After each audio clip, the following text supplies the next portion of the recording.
இது எங்கள் வீட்டு ஸ்டவ்வு. இது வந்து ஒரு வாரம் ஆகுது நான் க்ளீன் பண்ணி. இது க்ளீன் பண்ணாமல் அப்படியே விட்டுட்டோம்னா கரப்பான்பூச்சி, பல்லி இந்த மாதிரி பூச்சிகள் வந்து இதில் வந்து அடங்கிடுது. இதையே நீங்கள் உபயோகப்படுத்தி பாருங்கள். தேய்க்கிறதுக்கு ரொம்ப நாள் யூஸ் பண்ணுறதுனால எனக்கு எதுன்னு தெரியாமல் இருந்தனால சூப்பர் மார்க்கெட்டில் வாங்கினேன். இது வந்து ஒன்று வாங்கினா ஒன்று ஃப்ரீயாக தராங்க. இதை தேய்ச்சிட்டு 10 நிமிஷம் கழித்து நீங்கள் விட்டுட்டு க்ளீன் பண்ணிங்கன்னா சுத்தமாக க்ளீன் ஆகிடுது.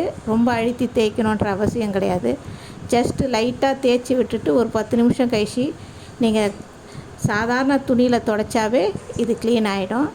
இது யூஸ் பண்ணி பாருங்கள். இது ஆன்லைனில் ஒன்று வாங்கினா ஒன்று ஃப்ரீ. எல்லா சூப்பர் மார்க்கெட் கடையிலையும் கிடைக்கிது. உபயோகப்படுத்தி பாருங்கள். நல்லதை நானும் சொல்வேன் என்ற கருத்தின் மூலயமா எனக்கு தெரிந்த கருத்தை நான் பதிவு செஞ்சுருக்கேன். நீங்களும் உங்களுக்கு தெரிந்த கருத்துக்களை நல்லதே நானும் சொல்வேன் என்ற பதிவு மூலம் பதிவு செய்யலாம். நன்றி.